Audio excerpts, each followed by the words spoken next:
Hey, good morning. I'm Dean Sigler.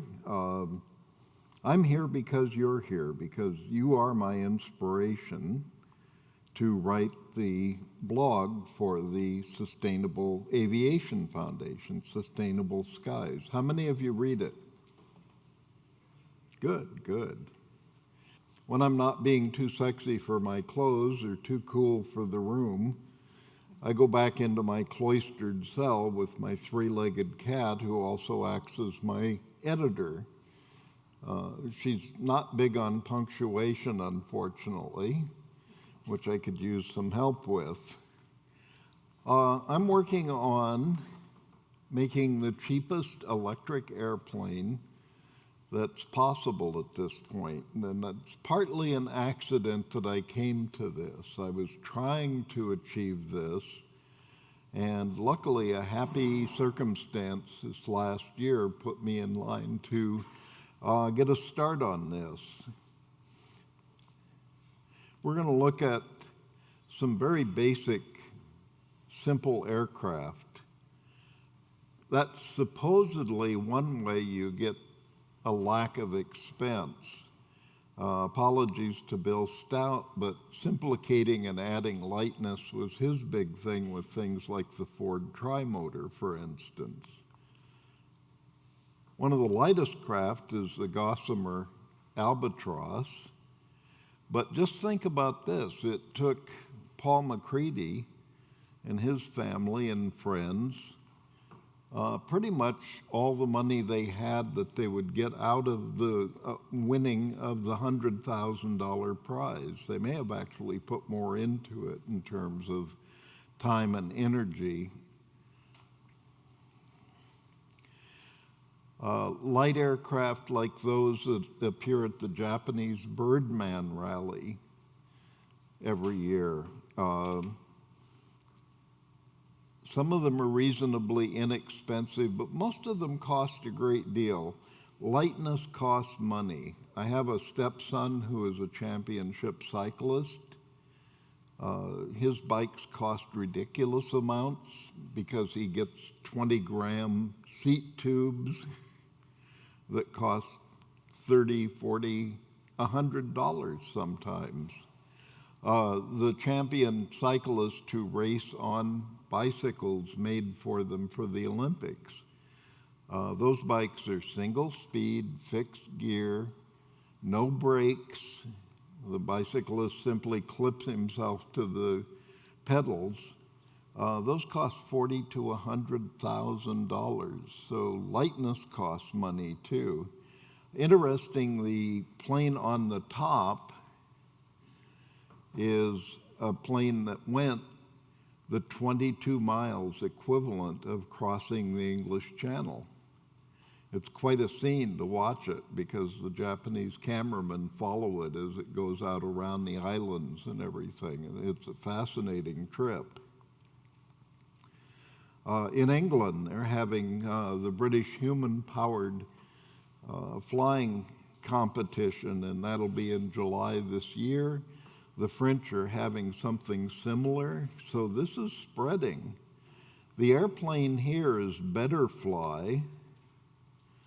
Here's a schematic of it. That sold last year may have sold for $10,500. That was the asking price. So they were going to invest in another better airplane than Betterfly.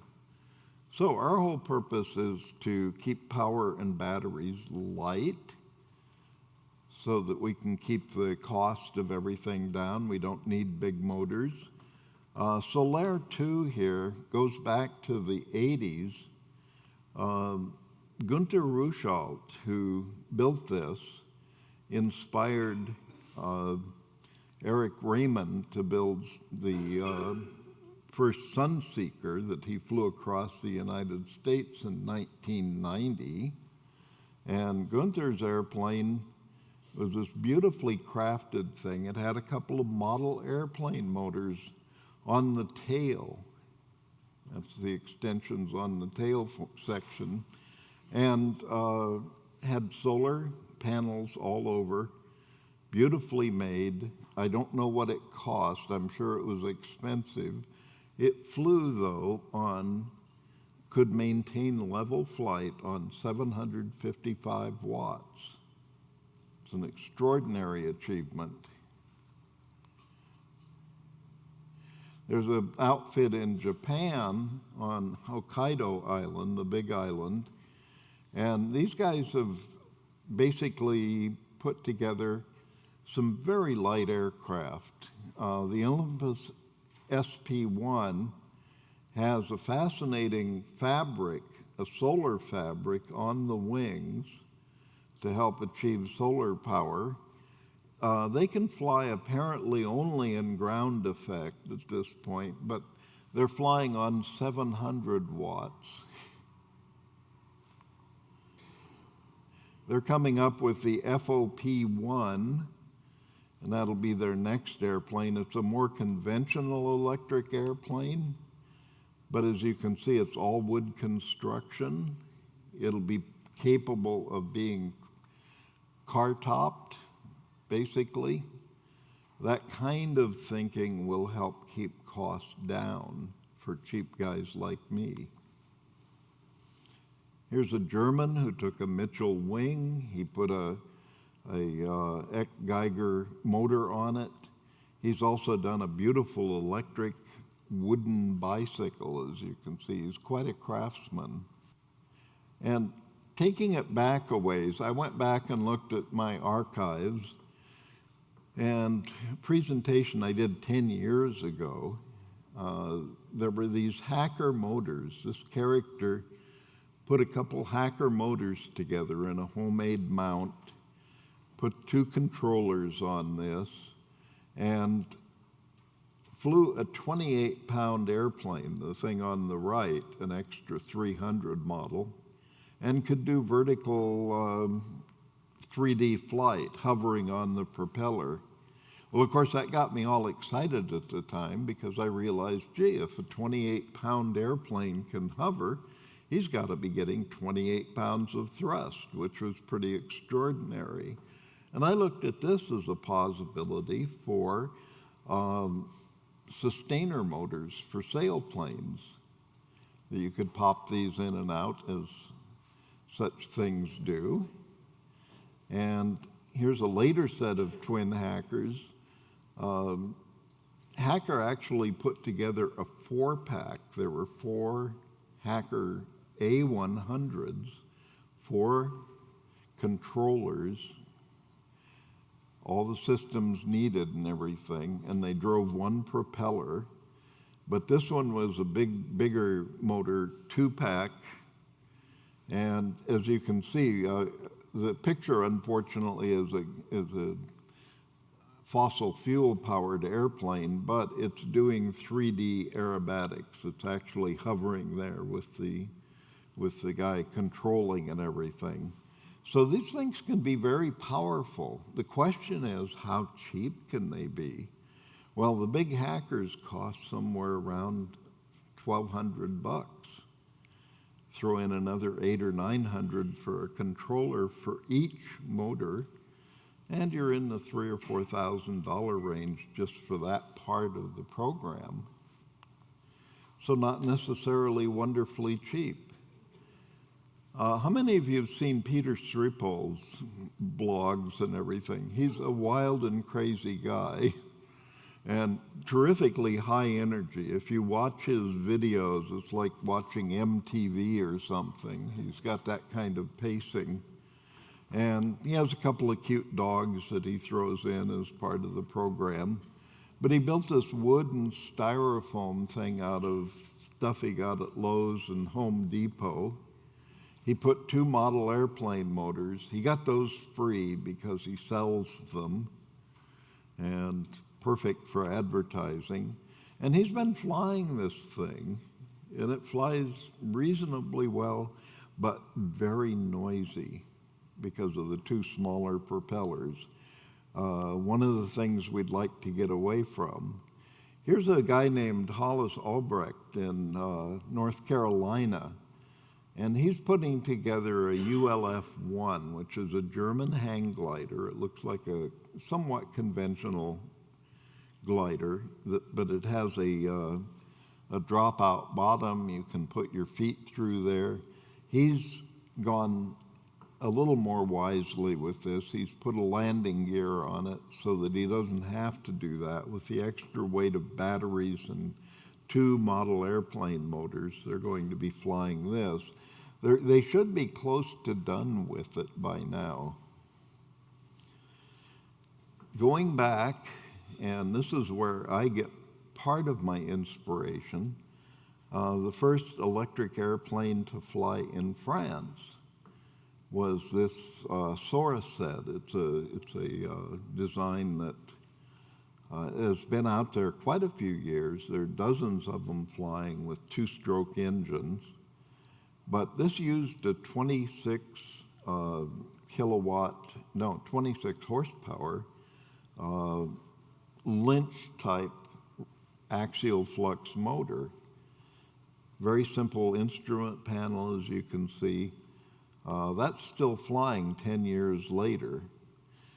Now, I thought if that level of ultralight could fly on that inexpensive Lynch motor, it's a brushed motor. That may cause Mr. Barnes some heartburn, but it's not ever going to go high enough to cause arcing to be a problem. So it's a low and slow flyer. I originally had my mind made up that this Legal Eagle would be a wonderful test bed for a Lynch-type motor. I stumbled onto something quite by accident. I was looking through Barnstormers. I saw an ad for one type of ultralight, and then just below that, a fellow in Wilhelmina, which is about 60 miles, 70 miles from my home, had a complete Kimbrel Banti. Now, Mike Kimbrel was a Delta Airlines pilot. He's retired now. He and his wife, besides building several airplanes, having a DC-3, a de Havilland Dragon, an Aeronca Champion, a J3 Cub, you can go through a list, had a whole bunch of ultralights, and he designed and built this one, for instance, powered by a Rotax 277 engine, put out supposedly 27 horsepower. Now, the thing about the Rotax, with the muffler and all of that, it weighed about 75 pounds. So my thought was, okay, if I can get a 25-pound motor, 50 pounds of batteries, that replaces the weight of the Rotax, then I have 30 pounds under the wing that were originally for gasoline, the 5-gallon limit that the FAA imposed on Part 103, and I may have a viable airplane. And again, let's hope I can do it cheaply. Here's the airplane I bought as purchased. Whoever had built this before had most of it done, all except the left wing. My friend Mary and I are going to start assembling that. We're going to do the fabric covering. Here's some examples of the workmanship that was done on this.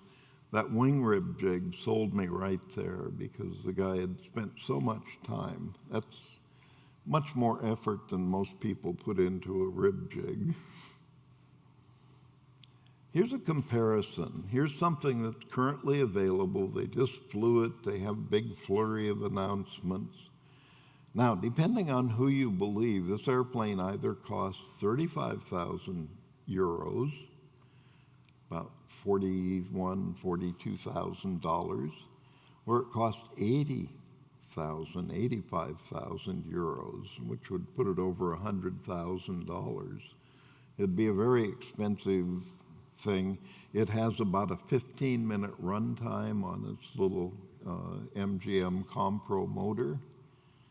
So being a cheap bastard myself, of course, I can't even think about things like this.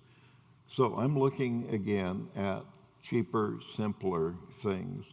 Here's a Colombon MC30 Lucio. Down in the lower right, you'll notice that it has an Eck Geiger motor. And this was originally put together by Jean-Luc Solier and Roman Marcinowski. They went after a lot of records with it. They got backed by His Serene Highness, the Prince of Monaco. Here's another airplane that flies on small engines. This is typical of a class in Germany called the 120 kilogram class. So you can see we're all in lightness here. And simple structures. These are wood and carbon fiber structures. Again, the Briggs & Stratton four-stroke weighs about 65 pounds. So you can swap that out for an electric motor, controller, and as many batteries as you can manage. So right now, a company called Saeta is making the motor at the top. That's the original Lynch patent. Cedric Lynch got kicked out of his own company by his board of directors. He took all his plans and everything to India, made Agni motors, same basic motor. They won the Isle of Man Tourist Trophy the first year that they had an electric competition by hooking two of those together and driving I think a Honda frame motorcycle. Supposedly it puts out 25 kilowatts peak.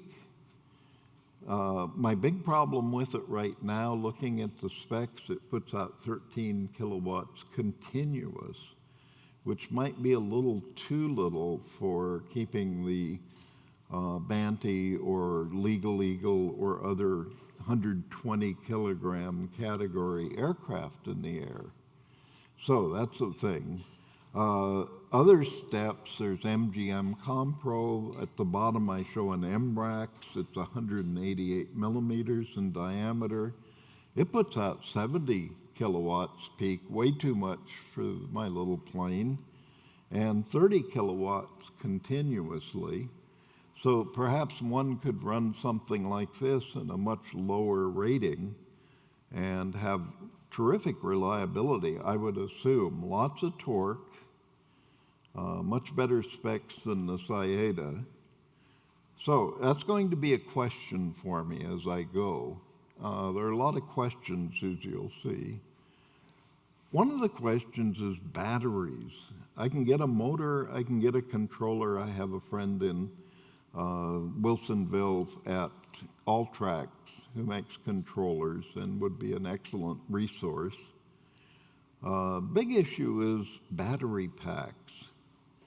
Well, it turns out that Nissan is releasing rebuilt battery packs only in Japan right now, unfortunately. $2,800 for ostensibly 24 kilowatt hours. Like a lot of things, your mileage may vary. It's really 21.3 usable kilowatt hours in that pack.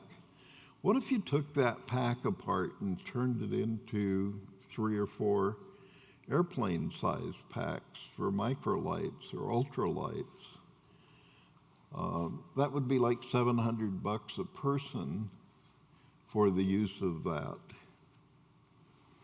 So the other possibility, zero motorcycle modules. They weigh about 40 pounds each. They have enough energy to make the zero motorcycle go for 50 miles, put a couple together, you've got a 100-mile motorcycle. Weight would be a problem for the microlight, ultralight business. So again, that's a question I end up having. And as we get to the end, here's my editor. And we have questions, and I'd love some answers if anybody can share. So thank you very much.